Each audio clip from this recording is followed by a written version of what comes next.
If you make it to the end, I'm sorry. In 2007, a woman was lying awake in her hotel bed when she started hearing a kid run up and down the hall laughing and making tons of noise. She considered going out and telling the kid to be quiet, but eventually just said whatever and fell asleep. The next morning, she got up and asked her teenage daughter who was staying in the room next door if she had heard the kid, and she said yes, it was so annoying. That night, the woman is back in bed trying to sleep when once again she hears the kid in the hall. Now feeling pretty annoyed herself, she starts walking to the front door to get a better listen when the footsteps stop right in front of her door and she hears the kid playing with the do not disturb sign. She leans into the peephole to get a better look, but the kid's gone. So she steps into the hallway and looks down the hall, and there's the kid at the far end, just standing there perfectly still.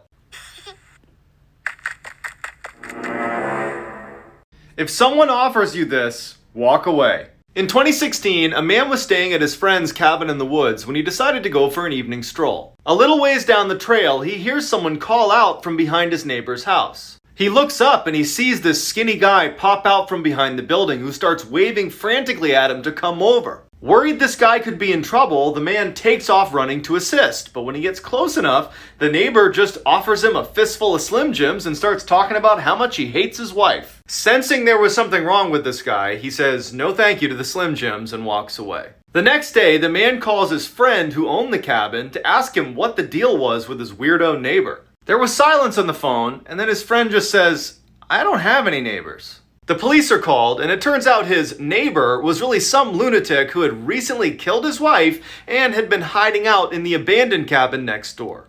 This is why you always say yes to tandoori chicken. In 2012, a high school tutor and her student stayed up so late one night studying that by the time they were done, the buses had stopped running. Without another way home, the student asked if he could stay the night at her place. Reluctantly, she agreed. When they got back to the apartment, she fell asleep on her bed and he fell asleep on a blanket next to her bed on the ground. A few hours later, she wakes up to the boy standing awkwardly in the middle of the room with a very strange look on his face. She asks him, "What's wrong?" He looks at her and says, "I'm really hungry. Let's go get some tandoori chicken."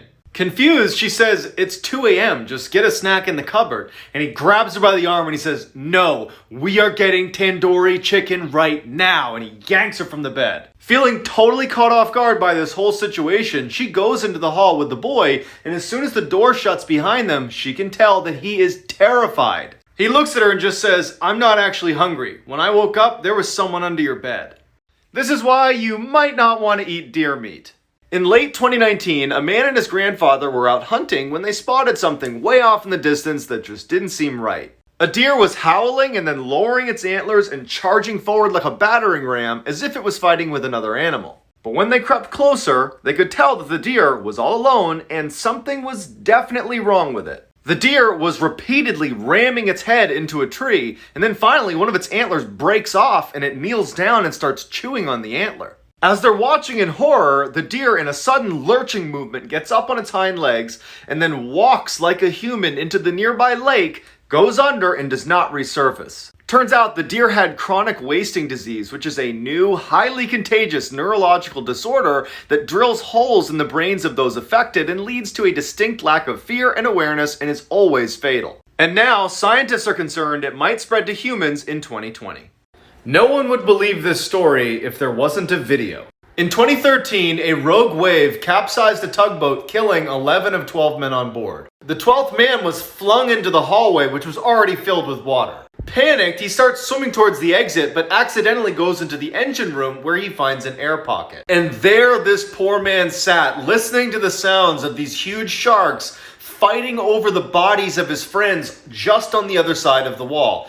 Total darkness, no food or water 100 feet below the surface. 3 days later, one of the divers that was sent down there to retrieve their bodies sees a hand. Found one, yeah? He's alive, he's alive. Okay. All right. Harrison O'Keene survived the ordeal and plans on writing a book. No matter how brave you are, do not try this. In 2017, 3 boys decided it'd be a great idea to walk through an active train tunnel. Initially, they seem really confident, they're joking, and they're taking their time. But their chipper attitudes are quickly replaced with panic as the tunnel just gets longer and longer and they're not seeing any daylight. We're We barely halfway. Then they hear a train coming. It's a train.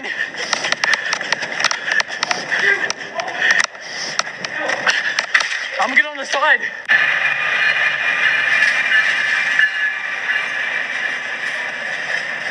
Everybody thinks this video is fake until they see what's in the vent. In 2018, a group of urban explorers decided to check out this abandoned factory. As soon as they go inside, they see this warning on the wall. They go upstairs anyways and immediately hear voices from the floor above them. Instead of running away like normal people, they go up to have a look. They trace the voices back to this vent, so they think, and they take their camera and they slide it in to have a look. When they review the footage, they can't believe what they found.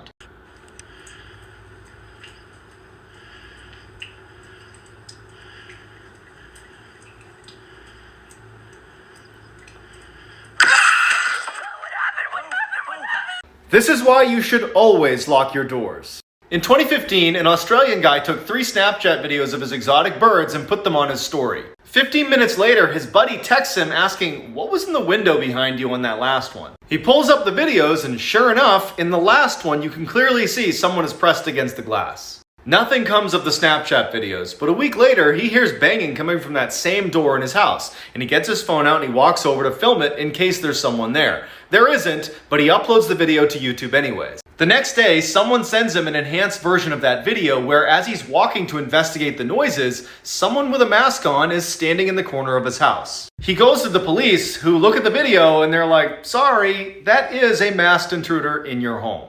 So if you value your life, go follow this Australian. When this video is over, you're gonna Google 3 words. In 2013, a Canadian college student was traveling alone through California when she decided to spend the night in a notoriously sketchy hotel in Los Angeles. When she didn't check in with her family that night, they actually called the police, and the police discovered that she was missing. And then the hotel released some insane footage of her in an elevator. As soon as she steps into the elevator, she presses all the buttons and then starts hiding in the corner, and then starts poking her head out of the elevator into the hall over and over again, as if looking for someone that was chasing her, but there's nobody in the hall. Then, inexplicably, she stands right in the threshold of the elevator and starts flashing her hands around like crazy and then runs away, and it's the last anybody sees her alive. It wasn't until a few weeks later when residents of the hotel noticed a foul taste in their water that they discovered her body floating in the water tanks on the roof. They ruled her death an accident, but that means she would have had to get onto a locked roof, climb a 10-foot-high water tank without a ladder, open a heavy lid, and wriggle inside the tank on her own. The third one? That'll get you. You're on vacation in Kentucky and a local blue duck salesman approaches you and says, "Hey, are you interested in buying 5 blue ducks?" "Yeah. Give me all 5. You fool. It's illegal to purchase less than 6. You're on vacation in Idaho and a local oversized candy salesman approaches you and says, "Hey, are you interested in buying a 51-pound box of candy for your fiance?" "Yeah. Hit me." You fool. 50 pounds is the legal limit. You're on vacation in Indiana and a local horse salesman approaches you and says, "Hey, are you interested in buying a horse that can only run at exactly 11 miles per hour?" "Yeah. Giddy up." You fool. 10 miles per hour is the legal limit. Most of you will be guilty of number 3. You've just arrived at the high school in Ohio where you're about to give a presentation on how to build papier-mâché seahorses when you realize that you're out of glue. But luckily, you spot a dead skunk on the side of the road, you grab that carcass and you think, "I can turn you up into glue in no time." You fool. No skunk glue allowed in Ohio. You wake up on a hot Sunday morning in Atlanta and you decide you want to treat your 2 rattlesnakes to some ice cream. So you head down to your local parlor and you get 2 cones, 1 in each fist. And as you're walking back, you remember that you locked your front door and you're going to need to get your keys out. So you take one of your cones and you slip it into your back pocket to free up that hand to get to your keys. You fool. No ice cream allowed in your back pockets on Sundays in Georgia. You're flying your plane into Alaska for a Quidditch tournament and you spy some moose on the ground and you start looking. Your co-pilot sees you and slaps you right in the nostril. And you look over and you say, "What did I do?" And he says, "Fool. You're not allowed to view Alaskan moose through a plane." Once you hear why he did this, it will change the way you look at strangers. In 2018, a woman was out for a walk in the blistering cold when she saw a teen girl coming towards her wearing just pajamas and oversized shoes. Turns out it was 13-year-old missing person Jamie Close, and boy did she have a terrifying story to tell. 87 days earlier, a man had broken into her home in the middle of the night, killed her parents, and then taken her prisoner. He brought her 70 miles away to his house where she was kept under a bed and largely forgotten about. She was just there for no apparent reason. When her captor left one night, she managed to escape, and that's when she ran into this woman on the road. Jamie's captor, 21-year-old Jake Patterson, was quickly found, and he immediately confessed. And this is why he did it. On his way to work one day, he stops behind a school bus, and he sees a girl get on. He doesn't know anything about her, and he decides, I'm going to kill her family, and I'm going to take her. He had no motive. He had no criminal history. This was truly random. This is why you should always watch videos to the end. In 2003, a woman came home to her apartment to see that her door was unlocked. She went inside, nothing was missing, so she assumed she must have left it open. When it happened a few more times, but still nothing was missing in her apartment, she went out and got a camera, set it up in her apartment, aimed at the front door. The next day, her door was unlocked, so she reviewed the footage. She watches in horror as late in the night, her front door opens and in walks this tall, creepy man who looks around and then walks towards her bedroom off camera. She immediately sprints out of her apartment and calls the police, who show up and tell her to go back in her apartment and just try to stay calm, and that they would put an officer right outside her door so she's safe. As she's sitting on the bed, totally traumatized, she realizes something. She only saw him enter her apartment on that video. She doesn't know if he actually left. As she's sitting there, she feels breathing on her ankles. She runs out, the cop comes in, and he finds the tall, creepy man under the bed holding a knife and a camera. This is why you should never watch my videos before going to bed. In 1986, a young girl opens her closet to find a man wearing a dress and holding an axe. He grabs her and ties her up, and then walks around the house and does the same thing to the rest of her family. While the guy is ransacking their house, one of the kids breaks free, runs next door, and tells his neighbor. The neighbor calls the cops show up, the family's saved, but the guy is nowhere to be found. The family leaves the house and stays with relatives in hopes that they'll catch this guy before they have to go back. But after a few weeks, they haven't caught him, there aren't any leads, and they say, you know what, we'll go back to our house anyways. As the family's pulling back into their driveway, the father looks up at one of the windows and sees for a split second the head of the man with the dress in their bedroom. They call the police, who go in and find pennies glued to the ceiling and weird writing all over the house, but they can't find this crazy guy. Until one of the officers found a secret crawl space in the basement, where psychotic killer Danny LaPlante had been living for 2 months. Unless you've heard this story, there's no way you could have guessed what was on that ship. In 2012, an old Russian cruise liner was being towed to the Caribbean to be used for scrap when the tow line snapped. They tried to recover it, but it drifted into international waters and everybody just kind of assumed it would sink, so they said, forget about it.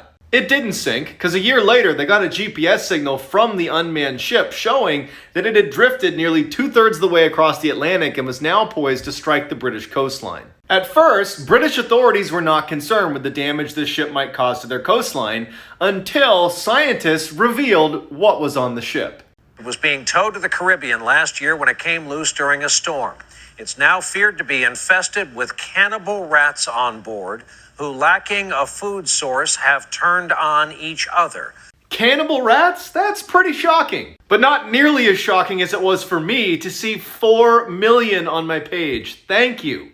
This is why I'm proud to be an American. In 2014, a team of Navy SEALs were ambushed in broad daylight in a bad town in Afghanistan. They managed to fight off the attack, but by the time the shooting stopped, they were low on supplies and needed to leave. As they coordinated their exit strategy, a drone overhead picked up a group of men hiding in a field near the city's exit. Fearing these might be enemy combatants preparing for another attack, a few of the SEALs stepped aside to go have a better look. As they crept down an alleyway, all hell broke loose when 2 enemy grenades came hurtling over the wall and detonated at their feet. 2 of the SEALs were immediately incapacitated, but luckily their teammates jumped into action, repeatedly exposing themselves to enemy fire in order to save their lives. Without their teammates' bravery that night, those 2 men could have died. And I know because I was one of those 2 men. So on this Memorial Day, I am forever grateful to my teammates who saved my life and to the Gold Star families who carry an unthinkable burden. Thank you.